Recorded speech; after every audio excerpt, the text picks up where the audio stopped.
the treaty, the inherent rights of the people, and the land. I do have one proclamation this evening to read, which is the National Drowning Prevention Week, July 21st to 27th, 2024. Whereas the mission of Life Saving Society of Canada is to prevent drowning throughout its great country, and one word is too many. Whereas most drownings are preventable in a water-smart community, and only through water-smart education and the health and respect for the potential danger any body of water may present, can we genuinely enjoy the beauty and recreation opportunities offered by these bodies of water. And whereas the Life Saving Society urges Canadians and residents of Beaumont to supervise children who are in and around the water, to refrain from drinking alcoholic beverages while participating in aquatic activities, and always wear a life jacket when boating. And whereas Life Saving Society Canada has declared July 21st to 27th, 2024 as National Drowning Prevention Week to focus on the drowning problem and the hundreds of lives that could be saved this year. Now, therefore, be resolved that I, Mayor Bill Danyluk, do hereby proclaim July 21st to 27th, 2024 as National Drowning Prevention Week in the City of Beaumont, Alberta, dated 9th of July, 2024.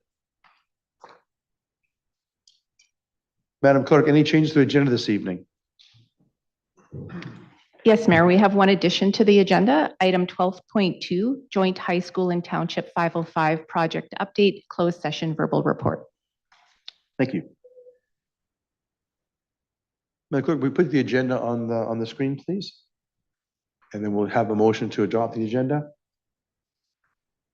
Thank you. Member Council willing to move the adoption of the agenda as amended.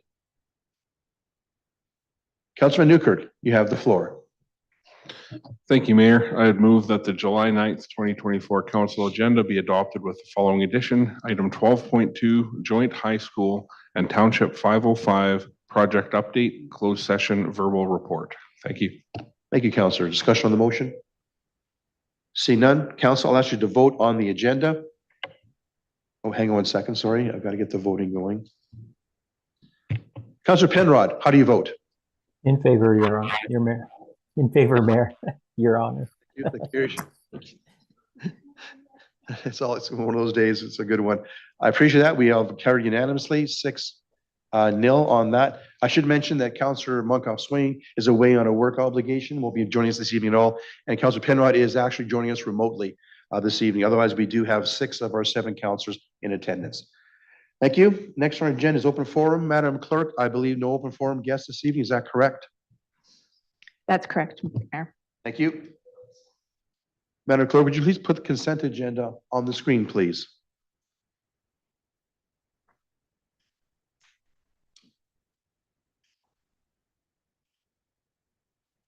Are there any changes to the consent agenda from any members of council before I ask for a motion to go forward? Councilor Telebas. Thank you, Mayor. I just asked that 7.2 be removed from consent agenda. 7.2. Okay. Any further changes to the consent agenda? Seeing none, Councilor, would you please move the consent agenda as changed?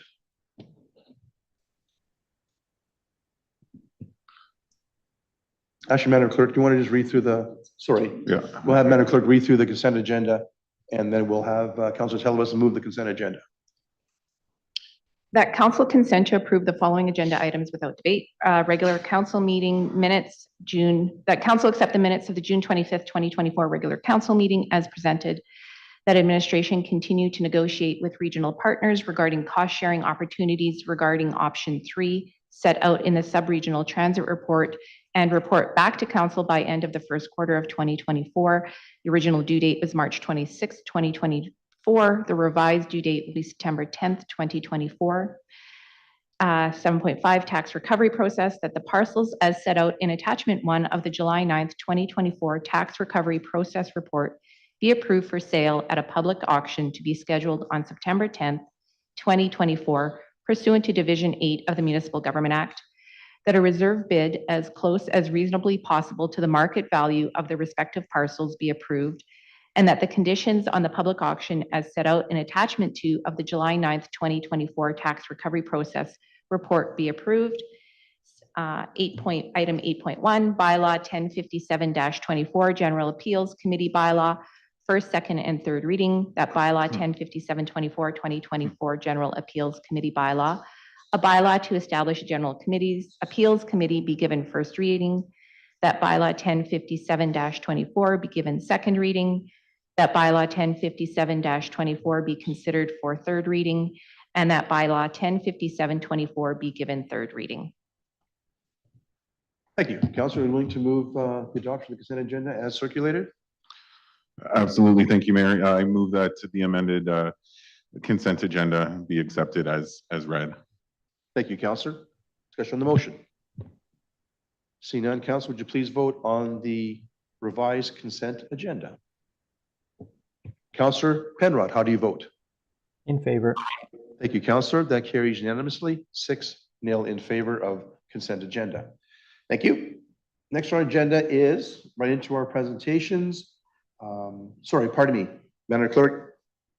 Presentations, registered presentation we have none this evening. Is that correct?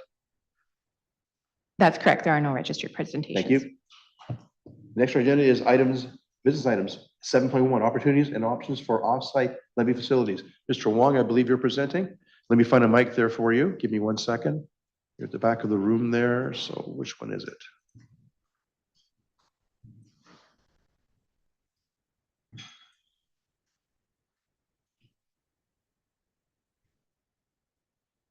Okay, hang on a second.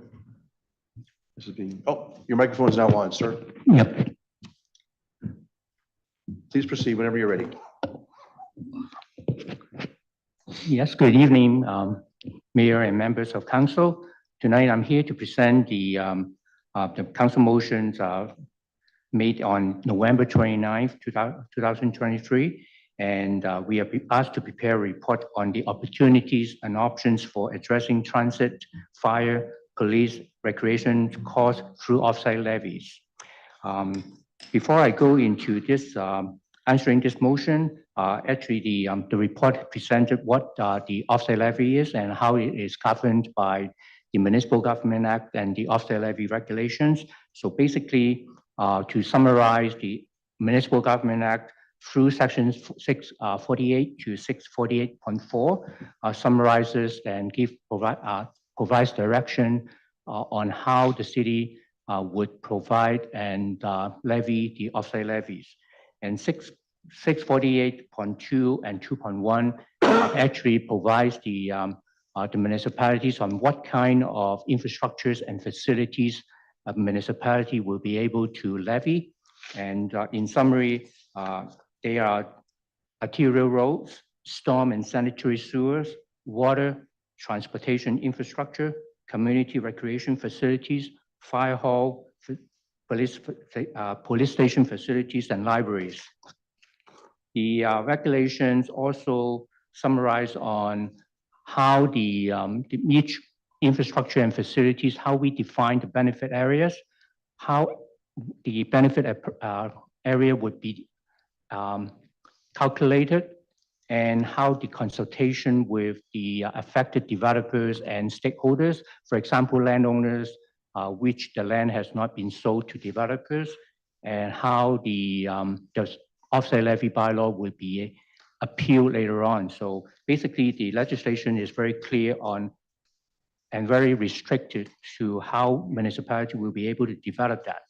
So in short, in answering the council's motion is of the all the infrastructures and facilities that are regulated under the MGA, of the 4 infrastructures that listed in the council motion: transit, fire, policing, and recreation. Transit is not listed as the eligible off-site levy items, so that is not an eligible item for potential off-site levy bylaw. The other 3 would be eligible. So, but there is one caveat: is there is no one size fits all in how we implement off-site levies to incorporate all the infrastructures and facilities, as yet there will be differences in identifying benefit areas, the calculations of the benefits, and how the consultation would take place, so forth and so on. And lastly, administration basically also is to consider when adopting the off-site levy bylaws, the consideration has to taken into how the levy would relate to the overall municipal finances and the long-term financial sustainability of the city. How are there any limitations on the offsite levy programs to fund growth, the future growth of the municipalities, and how this offsite levy will impact those developers later on in the process? So, and the other thing that I can relate to council is the administration is currently undertaking a review and update of the current land use bylaw, not the land use bylaw, sorry, the offsite levy bylaw, and we'll be taking the update to council later on in the year, and the bylaw change will be early next year. And the project will be in two phases. The first phase is to update the existing infrastructures, that is water, sanitary, and road. And then also we further investigate into council's motion on the three infrastructure and facility that council asked us to see which one will be best suited for the offsite levy bylaw later on, and that will be phase 2. So we will be doing the financial modeling and come up with the offsite levy rate, consult with the development industries, and come back with the council for the bylaw for approval. So that will be that project over 2 years, 2024 and 2025. And that concludes my presentation. Thank you, Mr. Wong. Appreciate that. Before I ask the motion to accept the report's information, any questions from Mr. Wong on the presentation this evening? Councilman Newkirk, followed by Councilman Telebus. Councilman Newkirk, you have the floor. Yeah, thank you for the presentation. Just wondering, how is work actually progressing in 2024? Is the project started? Is it underway in a meaningful way? Has it yet to start? The project is underway currently. We have a kickoff meeting with the consulting firm that we procured, and we there is a little bit of time consideration, because we are also trying to incorporate the 5 facilities into the phase 1. So we are currently gathering some information for the consultant to consider that. And the first phase will be looking into all the existing master plans the city has. For example, the city currently last fall updated the utility and storm management master plan. And the consultant will also work with the development industry to make sure the growth pattern aligns with the development industry's growth facing in the city, and assured all the infrastructures that are identified in the projects will need to be required according to the timeline. And then, they will be doing the cost estimates and develop the financial models and develop the rate. So it is undergoing, and most of the work will be done by the end of the year and prepare the bylaw for early next spring. Yeah. So I guess further to that, the question using the 2 worst words in project management, so it's on track? Yeah, it is on track. It's delayed a little bit because of the funding. We just presented the budget adjustment in April. So as soon as we got the funding, we issued the proposed invitations, and we procured it, and we got the consultant lineup late June. So we had the kickoff meeting just last week. Yeah, thank you. Thank you for entertaining that. And the reason I asked that is because we do a whole bunch of important work in here, but this one here is top of mind. And as I was reading the report, I was figuring, okay, let's get on with it. And then I realized, ooh, the MGA says we must consult in a meaningful and dutiful way. So I understand. My excitement has been tempered, but I do look forward to this outcome. So thank you.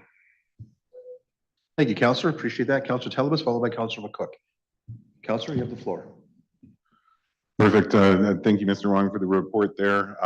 I second what Mr. Councillor Van Nieuwerk says in the criticality of getting this going and making sure that we source out potentially that additional revenue to capture the infrastructure needs that we foresee we will need, or we already know we need, as well as some of those secondary services as discussed in infrastructure. I just have a quick question.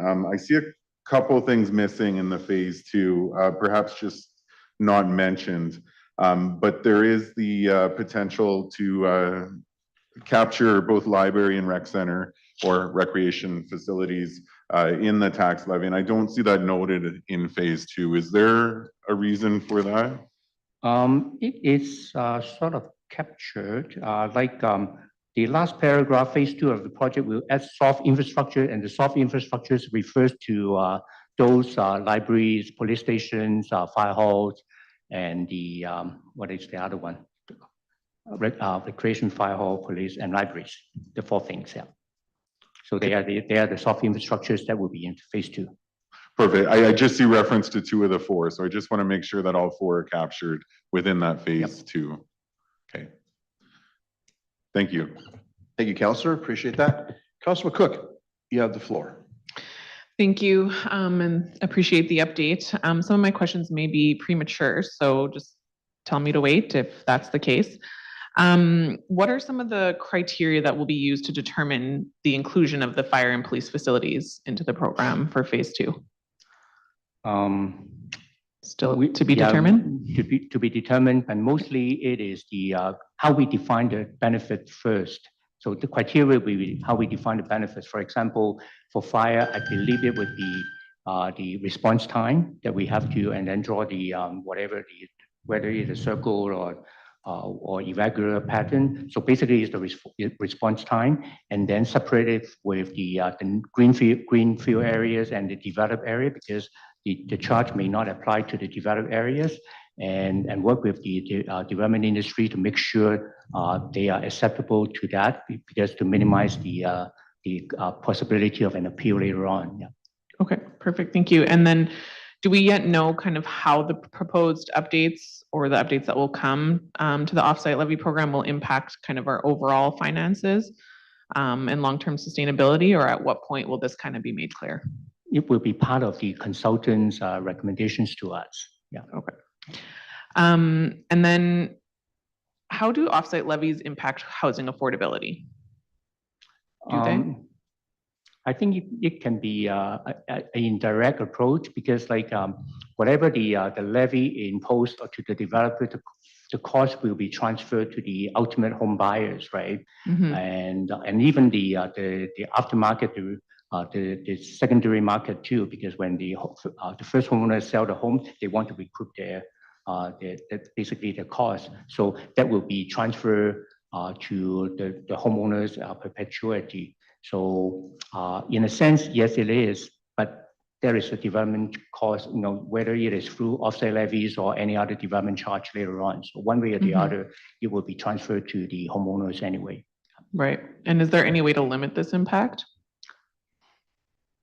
Through grants or other municipal financing. For example, if it is capital projects, so it is through the general financing or debt financing, so it's grown by the general population rather than just an area of the future residents. Okay, yeah. Thank you very much for the clarification, and yeah, obviously it's still very important, and I look forward to seeing this work progress. Mm-hmm. Thank you. Okay. Thank you, Councillor. Appreciate that. Seeing no further hands up or buttons on to speak, I'll entertain a motion from members of council to accept the report as information. Madam Clerk, put the motion on the screen, please, if you could. I'll ask the councillor to move it for report for information. Councillor Telebas, you have the floor. Perfect. Thank you, Mayor. I move that the July 9, 2024 report, Opportunities and Options for Offsite Levy Facilities report, be received for information. Thank you, Councillor. Discussion on the motion? Seeing none, Council, would you please vote on the motion to accept as information? Councillor Penrod, how do you vote? In favor. Thank you, Councillor. That also carries unanimously, 6-0 in favor of the motion. Thank you, Mr. Wong, on that topic. Don't go anywhere. Next topic is 7.2, request for an extension feasibility report on an e-scooter pilot program. Mr. Wong, I believe you're presenting this as well. They'll go to Councillor Telebas for questions. CEO Schwartz. I'll present. Sorry? I'll present. Oh, okay. My notes say differently. So, I know that. Mr. Schwartz, We're just changing. you have the floor. We're just changing on the fly here, seeing That's if okay. everybody's paying attention.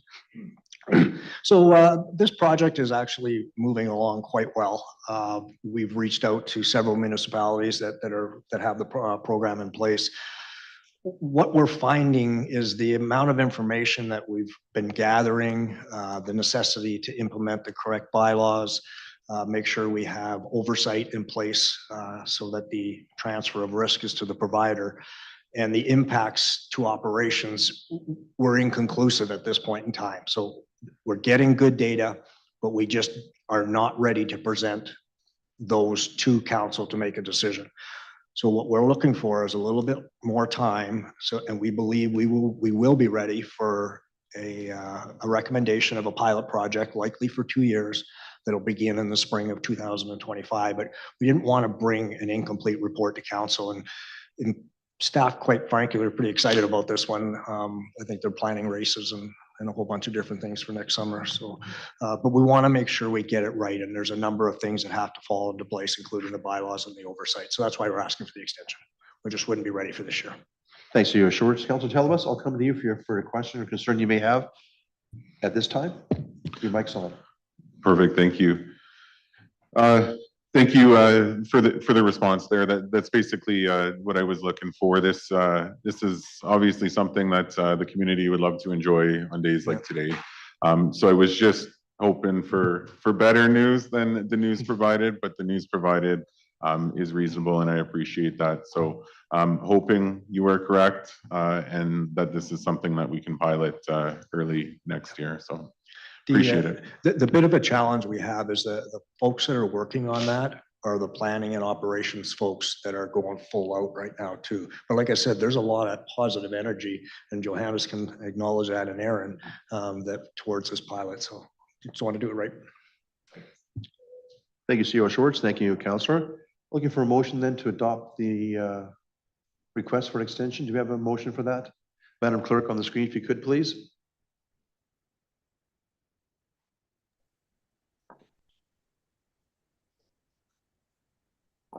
Okay, I'm looking at that.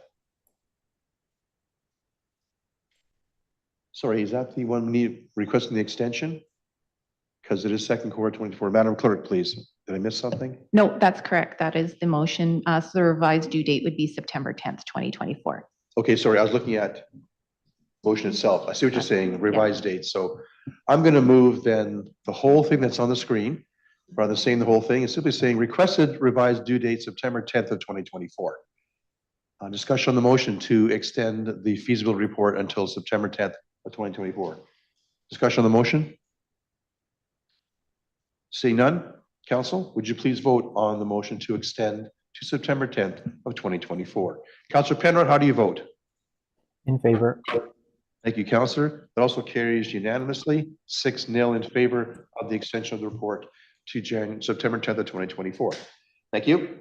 Next on our agenda is 7.3, additional stops to the current transit service. Mr. Wong, I believe you're presenting this as well. Let me just find your microphone for you there. It's on now, sir. You're ready to go. Hello again. It is to present to council the additional stops to current transit service on December 1st. Council approved motions to ask my administration to report on options for additional stops to current transit service, for example, stops in South Beaumont. So this report provides information in that regards. Administration prepare 3 options as presented in the attachment in the graphics of 3 routes to provide additional stops. And it is not just additional stops, it will be together with transit routes in order to provide the additional stops. So, and among the 3 options that we consider, there are several caveats that the administration put forward. Is the stops are adding on to the current commuter route rather than introducing new routes or providing local transit services. Secondly, further investigation on the variations to the road allowance of the roadway that are suitable for transit buses to travel, and what type of transit stop infrastructure is required at a later stage. Several stops are identified in the potential routes. More studies will be required to finalize the stops along those potential routes.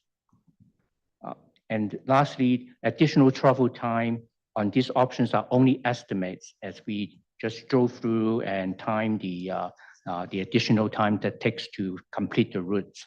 Only estimates, and further works will have to be conducted for more accurate estimates. So the three options are the traveling on the inner ring road, traveling a small portion of the inner ring road to access the campus high school. And option three is to go further south to the commercial area, further down the 66th Street there. So administration looked at, of all the options, there are two major implications that administration or council should consider. One is the impact of schedule. The most significant consideration in adding those stops is to add the additional time between 15 to 25 minutes to the travel time to the frequency. So by adding that, that means that they have to add another 15 to 25 minutes to the existing 40 minutes frequency to the current route. So if council desire to keep the service level at 40 minutes, then the implication is to have a second bus to run the service to keep the 40 minutes intervals. And that would expand to increase the operating costs of providing transit services in the city. The second one is the transit stop infrastructures. We work with, because in the city, there is only one bus shelters at Chemicals. So we work with City of Edmonton and Strathcona County to work to have some sense of what kind of infrastructures we may have to provide in order to provide the transit stop infrastructures.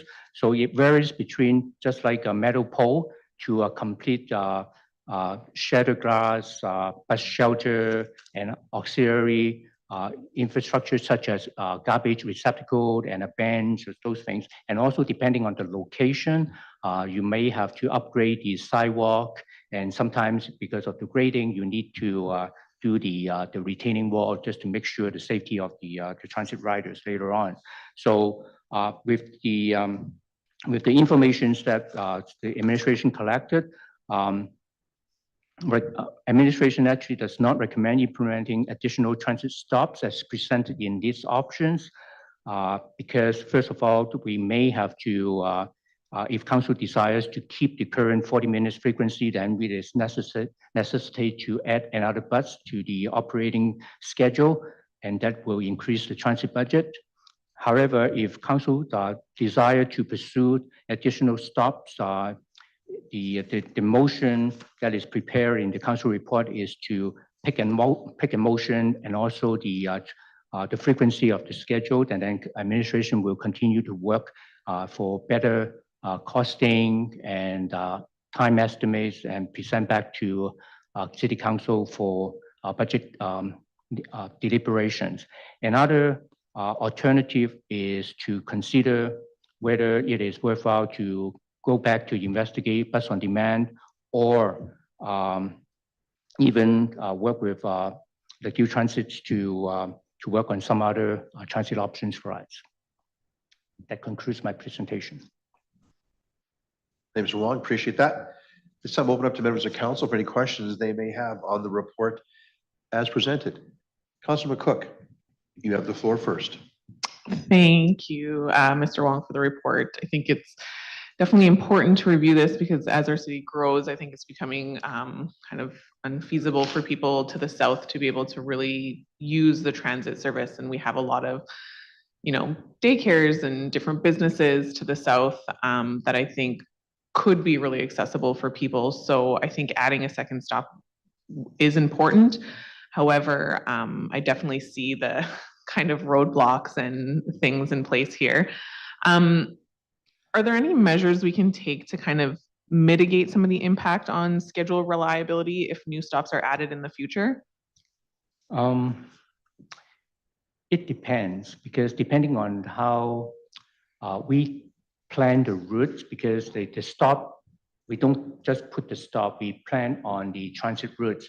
And in order to plan for the transit route, according to my discussion with the Q Transit, the transit expert that I work with for some time now, it depends on the catchment area, the type of riders you want to encourage to take transit, and also the environment. For example, it is not just the road; it is also the connecting sidewalk.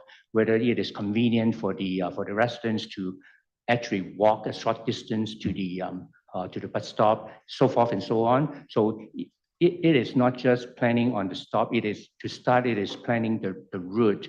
And what some of the discussions that I had with Kevin is, if we are,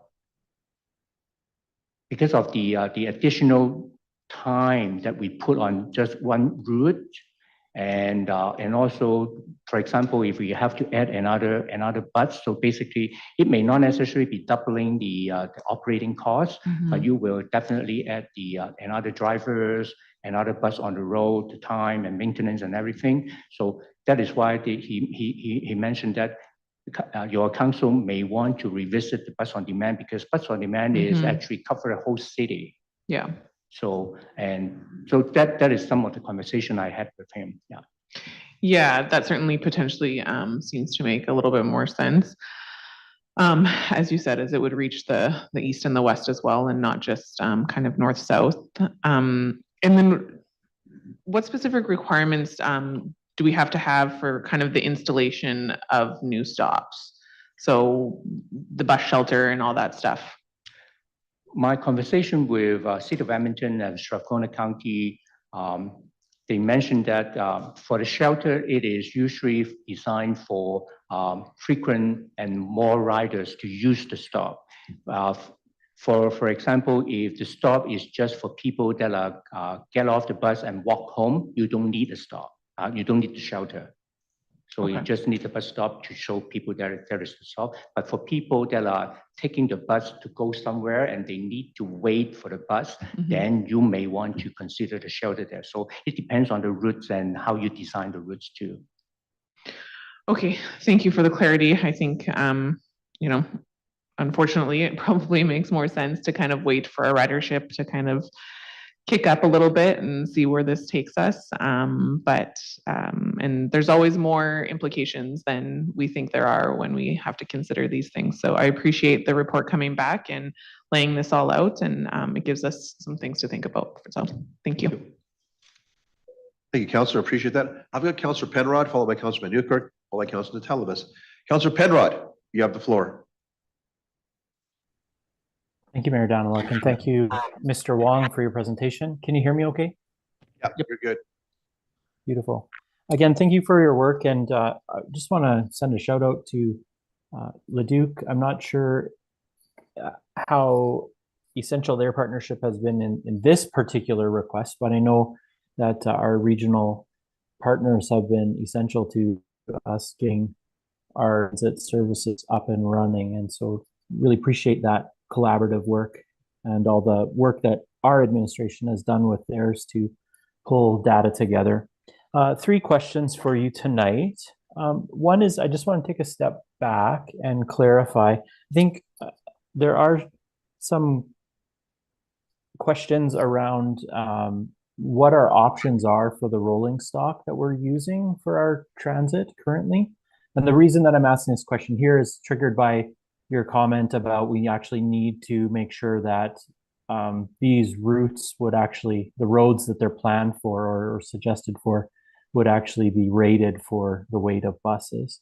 Can you just speak a little bit more to the reason that we're using the buses that we are? And I think I understand, but I'm not sure the public is totally clear. And so that's the spirit of this question. Oh, yes. For currently, the city owns 3 40-footers, the flyer bus, and they are quite long, and the weight is a little bit heavy too. So it is suitable to ride on arterial road for sure, maybe some collector roads, but definitely may not be local road. And one of the options, for example, option number 3, if we go down to the shopping center there is that loop there, and the internal road may not necessarily be even a collector road. It is sort of like a internal road for the shopping center. So that is why we need to ensure the bus, when they ride on it, is also the not just one time. It will be constantly several times a day. So we definitely would have to evaluate whether that will have what kind of impact would be on the road structures, and also that will have implication on the future maintenance and operations of the roadways. That is why I put it there on the discussion. Did we lose him? Did we lose? Phil, did we lose you? Okay, we'll continue on with Councilman Newkirk, and if Phil comes back, we'll get back into the fold. Councilman Newkirk, you have the floor. Yeah, I'll maybe just continue on that same bus path, and then I'll move into a separate question that I have. So one of the studies that we had before, as you know, it said we had too much bus, right? And basically, if we did this all over again, we probably wouldn't have as big a buses that we have. So just for clarity around any of the steps moving forward that we might take, that would also include an evaluation of the buses we have relative to size, duration, roads, all of that stuff. That would occur for any enlargement, I guess, of the program moving forward. Is that correct? Yes, that would depend on the how the city moves forward with transit operations, because the bus, how many years now? Maybe 6 years now, and there is a lifetime on all the assets that the city owns. That's so right. If the city continues to expand transit, and the next round, if there are the needs to purchase more new transit buses, then the city may also want to consider what type of bus would be more beneficial for the city to operate, to own, and also consider the long-term maintenance and operating costs of those two, the fuel cost too. Yeah, because we are using big bus, the fuel cost will be very, very high for small riders. But if it is a smaller bus, it will save fuel efficiency consumption too. Yeah, you betcha. And I just asked that question kind of for the benefit of the audience, because I had a couple of people reach out and just say, talk about the buses we have and how we got them, and, raise those concerns. And everything wears out, things have to be replaced. We manage assets accordingly. So, yeah, so I'll kind of stop there with the bus sizes. I guess the comment that I wanted to make is that it's kind of where Councillor McCook went off the hop there. And there's quite a large given cost with ratcheting or moving into the bus on demand. I think it was like $1 million or something. I can't remember the number. It was large in the community, but it feels like that's the next step to move people not only north, south, but east and west. But it almost feels like there needs to be some kind of creative made in Beaumont solution to at least move people around Beaumont a bit. Maybe this south to north piece that doesn't impact the turnaround of the bus, because I can only imagine, as you said, the time to go from the north side of Beaumont, wiggle all the way down to the RCMP station, do a loop and back, that could add 10 to 25 minutes onto the bus loop, and the benefit of that to pick up a few people and then upending and making the ride timelines for the greater trip expand wider. I don't see the benefit there yet, right? So, so just some foreshadowing to, maybe we need to figure out some kind of a made in Beaumont solution that is a shuttle or a partnership with someone in Beaumont, or, a smaller service in Beaumont that just shuttles north to south a couple of times or something. So anyhow, just a comment on that. So thank you, Mayor. Thank you, Councillor. Appreciate that. Councillor Penrod is back. So Phil, we'll come back to you now with your second question there. Thanks. Yeah, apologies for that, everyone. You can hear me okay? Yes, a bit muffled, but it's not as clear as before, but we can still hear you. All right. Thank you, Mr. Wong, for your response. I didn't hear it all, so I'll reach out maybe offline and just get some extra clarity for what I was after with question one. Question two, I'm wondering about what our ability would be if council were to select one of the options presented for further insight. I understand none of those three options are ready to put into service today, but if council were to select one for approval in the fall budget, how quickly could that service go live?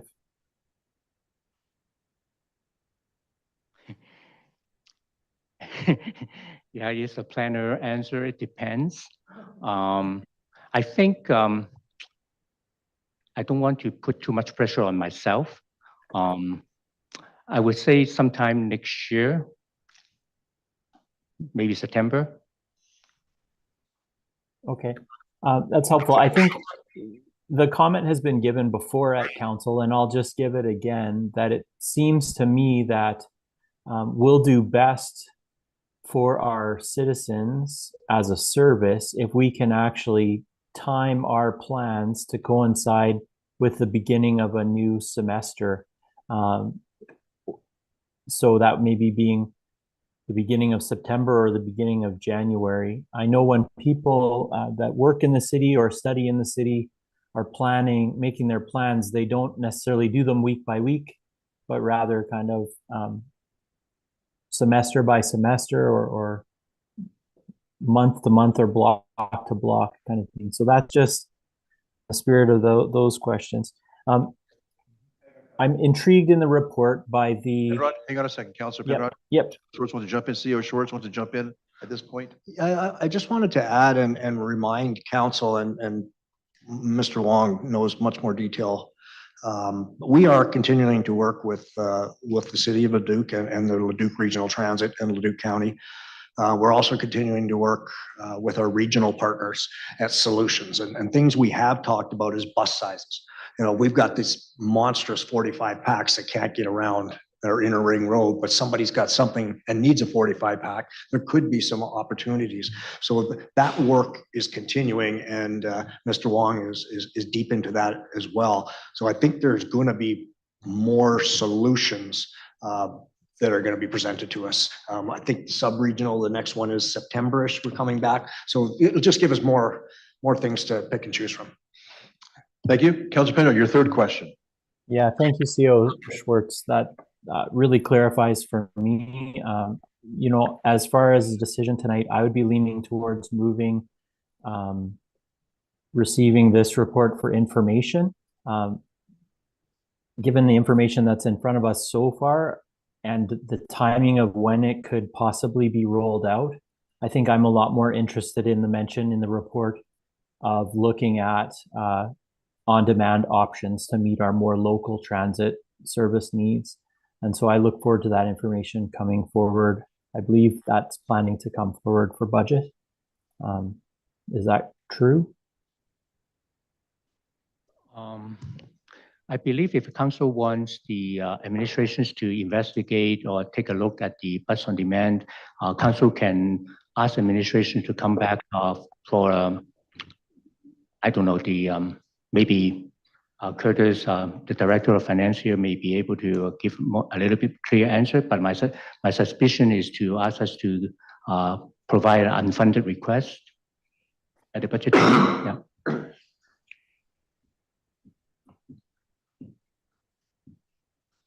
That's your question, Councilor Penrod? I just wasn't sure if I was waiting on someone else to speak from admin. So I would like some clarity on that piece, because I would like to see that information in the fall, personally.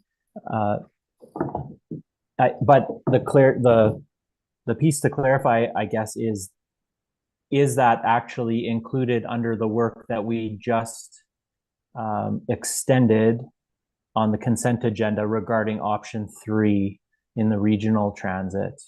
I'm thinking not, because the on-demand option was more of a local option. Can I just looking for some clarity on that, please? Yes, you are correct, Councillor Penrod. On-demand is not part of the other option 3 discussion, so it will be separate. Yeah, and I do understand that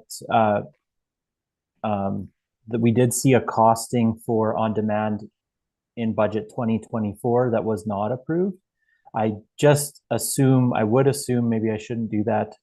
But with everything else in the world, that cost has probably gone up in the last year. So I would, I guess that's what I'm looking for, Mayor, is some question or some clarity around how to proceed if I do. And maybe I'm alone in that. You can all tell me as my colleagues. But to me, that would be information that would be good to have as we consider what all our options are and what our best bang for the buck is. And I'm sorry that I missed, I think, Councillor Van Nieuwkerk's conversation or suggestion around other more local options. Maybe was speaking to some of that. I just picked up on the end of that as I was rejoining the meeting. Thank you. Yeah, thank you to, through the mayor, to Councillor Penrod and all of council. If I'm hearing this correctly, what you're asking is, will there be an option at budget to discuss bus on demand with some updated numbers as an unfunded project? Because where I'm going with this is I think it would be quite easy for us to put it as an unfunded initiative, apply a cost of living, knowing that that's or an inflationary increase to the cost, and then council can debate it at budget. Does that work for what you're looking for, Councillor Penrod? Yes, it would. Good, we'll do that. Thank you. We'll do it. Thank you. Councillor, that's your 3 questions. You're good? Yes, thank you. Thank you. Councillor Telebus, you have the floor. Thank you, Mayor. Just a quick question. I know we're talking about additional services, additional costs. We kind of went over this. Well, we did go over this during budget, and we had our expectations, and we knew where we were going to be, which is exactly where we are. I just have a question surrounding performance. I know we talk about ridership, but I'm curious to see where we're landing in terms of our projected budget versus our actual cost. Obviously, if we're finding ourselves digging deeper into our pockets or furthering a deficit that we already anticipated with transit, if this is the approach we want to be taking. So I'm hoping you can provide some insight as to how we're performing financially versus how we thought we would be performing. Do you mean the current Correct. commuter service? Well, probably I don't have that info. Councillor. Pardon me. Oh, Cheryl Schwartz, sorry. Go ahead. Yeah, the details of that data I don't have off the top of my head, but we are bringing a report back in September that will show where we are versus revenues and expenses. Okay, perfect. Thank you. Thank you, Councillor. Councillor Barnhart, you have the floor. Thank you very much, Mayor. Thank you for the report, Mr. Wong. It's a bit hard to keep track of all the details, and then I have to remind myself that's not my job, that's your job. And there's a lot of operational concerns here. And I think what I've heard after the conversation and the really good questions that have been asked is that you're coming back with more detail around how this fits together. I hope in terms of on-demand as well as future stops, partnership, et cetera. There's a lot of detail here that it's really difficult for me to keep track of the former decisions that we left you with and what you're coming back with. I know from the conversations I've had with residents, they want to see more accessible options using the ring road if at all possible. I think we've heard often that the cost of that is going to be too high for us if we use the big buses. And I know I've asked that in the past, and what came back was the on-demand seems to be the best option for that. But until we see all of the costs and all of the ramifications of those decisions, I think it's really impossible, and nor should we be making those decisions tonight. So I'm okay, I think, at this point, accepting this for information, but that's about as far as I want to go, Mayor, at this point. Okay, thank you, Councillor. I would agree with the similar conversation of the previous speakers. So, Madam Clerk, we should probably do a motion to accept the report as information, but also to incorporate Councillor Penrod's request that Mike says we can do by bringing back as part of Budget 2025 the adjusted on-demand projected costs for deliberation at 2025. So this for report information and also adding on the, good, we talked about that a minute ago. So let me just have a quick look at it, okay?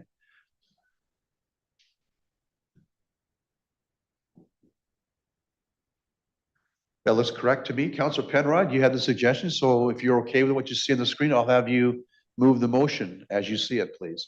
Oh, Councillor Telebas, your hand is up. It is now. Okay, go ahead. Thank Something you, you want to sir. talk about? Just looking at the addition there, the focus is on demand. Is that the only approach we want to explore? Because I know this report was more focused on stops than it was on demand. So the idea is that this report receives information as it Yeah, is, yeah. and then we'll bring back on-demand transit to be updated cost-wise for 2025. No, I appreciate that, but there's zero cost associated with this actual report. So wouldn't we want to add the additional stops in addition to on demand? To see the Well, costing? you can make that change if you want, or make Yeah, that a. I feel like that's the conversation we're having. So yeah, I would like to amend the second line there. Okay, just give me a second here.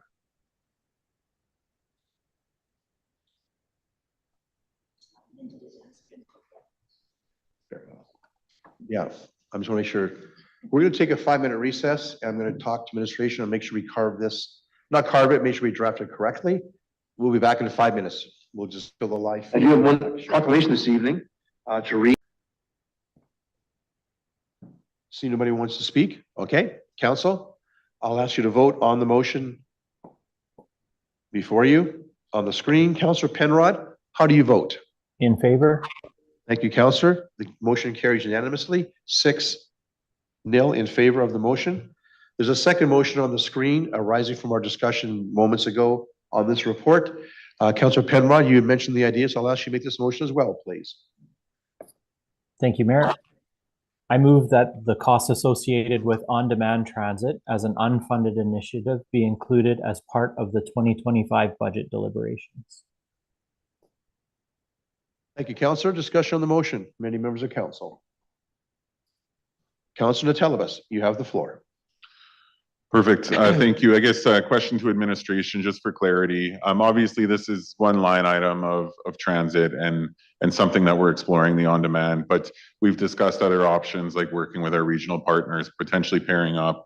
I just want to make sure that by putting this one motion forward, we're not limiting ourselves to just costing on-demand transit as opposed to similar to last budget where a couple options were provided.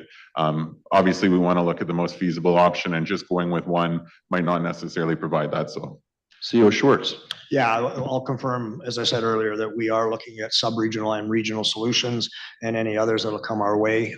In September, we'll bring back a report for information that'll include some of the sub-regional work. And then as the regional stuff develops, we'll be bringing that back on a regular basis. perfect. Thank you. Thank you, Councillor. Thank you, CEO Schwartz. Any discussion, further discussion on the motion? Seeing none, Council, I'll ask you to vote on the motion. Councillor Penrod, how do you vote? In favor, Mayor? Thank you. That also carries unanimously, 6-0 in favor of the motion. Thank you, Mr. Wong, for your presentation this evening. All two of them, and the third one was a half. Appreciate that. Next on our agenda is councillor inquiries, responses, and reports, as items 7.5 and 8.1 were on consent. Are there any councillor inquiries this evening or reports to be shared with members of council? Councillor Barnhart, you have the floor. Thank you, Mayor. I just wanted to make mention publicly of the grand opening of Gates Landing 2. Leduc Regional Housing Foundation had a fantastic turnout of federal and provincial employees and a few ministers, MLAs, MP, mayors from the whole region, from all 7 member municipalities. One deputy mayor from the municipality of the city of Beaumont did a fantastic job of representing you, Mayor, while you weren't able to be there. I just wanted to congratulate the Leduc Regional Housing Foundation for a job well done, on time and under budget. That's awesome. Under budget. That's awesome. Under budget. Thank you. That housing project, that's very, very good. Appreciate that, Councillor. Any further councillor inquiries or reports? Seeing none, we'll move on to our next part of our agenda, CEO update. Mr. Schwartz, you have the floor. Yes, thank you very much. Through the mayor to the council and the general public. The first item I have on my update, I'm actually going to refer to Ollie to provide council with an exciting announcement. Your mic is on. Thank you, Mr. Mayor and Council. I'm excited to announce that after a open competition that Joanne Dargy is our new Director of Legal and Legislative Services. Oh, great news. Congratulations, Ms. Dargy.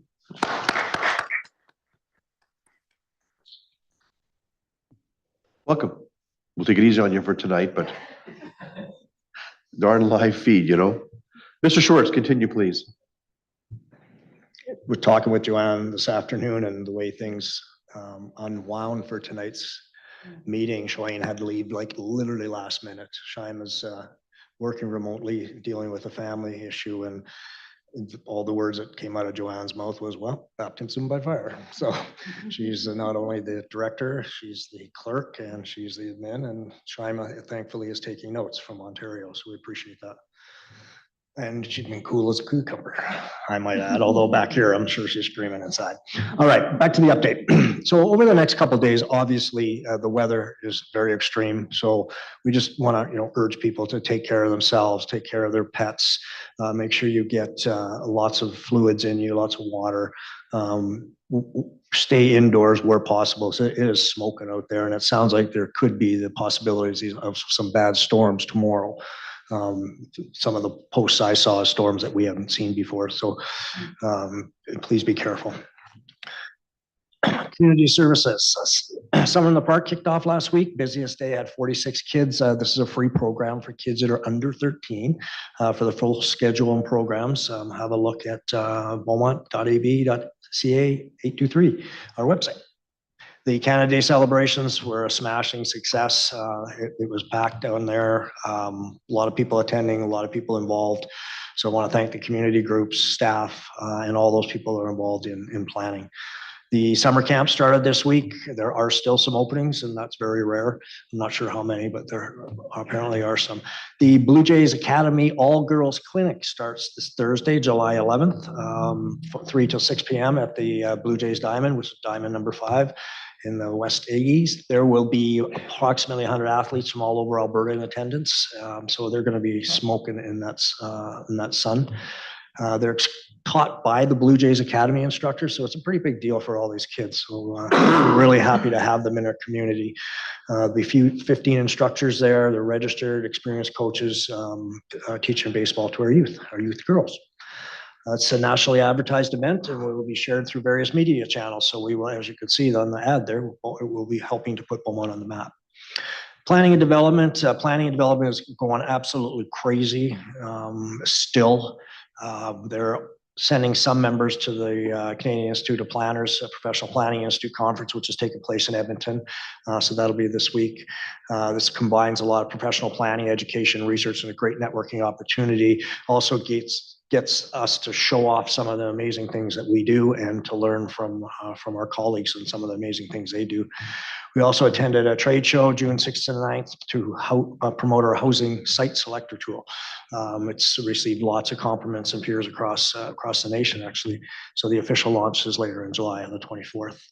Juno Park Drainage Project in its final stages, but had a chance to drive by there on a regular basis, and it sure looks good. I've been able to see it build almost in slow motion, and it looks great. But what you don't see is all of the work that's been gone into fixing the drainage issues there. What people see as a nice new fancy park, and that's what I had for an update. So thank you. Thanks, CEO Schwartz. Appreciate that. Any questions for CEO Schwartz's report? I will say I did attend the fireworks on Canada Day, and again, thank you to Deputy Mayor Telebus for speaking on my behalf on City Council. Big greetings from the city at the event in the afternoon. And I had many people tell me, and my own opinion was, best fireworks we've ever had ever in Beaumont. I've watched it for a lot of years, and this was by far the most impressive and the most satisfying fireworks display we've ever had. And many people suggested that. I did a social media post. There were many comments to that way, and I did pass on kudos to our administration. The whole day was great. Entertainment was great. Food trucks were good. Kids had a great time. Happy kids means happy parents. It's a good day. So it was a very good day for everybody. So well done. All right, next on to our agenda is item 11, notices of motion. I have one to do on behalf of Councilman Swain, who's not here today. Are there any other notices of motion to go forward before I do one on Sam's behalf? Seeing none. All right, I have it here verbally. I think, Ms. Dargy, you have it a hard copy, I believe. electronic copy. So on behalf of Councillor Monkoff Swain, I will move that in support of business attraction, administration to look for opportunities for potential partnerships and to further identify any land opportunities for exploring the development of an urban reserve within Beaumont, and that by the end of Q4 2024, a progress report be brought back to council. That will be discussed at the July 23rd meeting in 2 weeks' time. Are there any further notes of the motion, members of council, before I move on to our agenda? Pardon me. Thank you. Seeing none. Next on our agenda is a closed session. I'll ask for a motion to be put on the screen to move into closed session, which I'll move myself. Keep things moving along here. Madam Clerk, thank you. I move that council move into closed session at 7:09 p.m. pursuant to the Freedom of Information Protection of Privacy Act, sections 21, 24, and 25. Discussion on the motion? Seeing none, members of council. Council, would you please vote on the motion to move in camera? Councillor Penrod, how do you vote? In favor, Mayor. Thank you. That carries unanimously. 6-0 in favor of moving in closed session. And once we kill the live feed, we'll be in closed session. We'll begin. To section 24 and 25 of the Freedom of Information Protection of Privacy Act. I will not speak to the motion at this point. I will ask members of council if they wish to speak to the motion. Seeing none, council, I'll ask you to please vote on the motion as I've made it. Councillor Penrod, how do you vote? I vote in favor. Thank you, council. That carries unanimously, 6-0 in favor of the motion going forward. And council, I believe with that, that does bring to conclusion our council meeting for July 9th. No more business on our agenda. So with that, we are adjourned at 7:39. Enjoy your evening, and we'll see you next Tuesday for the Committee of the Whole at 5 p.m. here in council chambers. Have a good evening.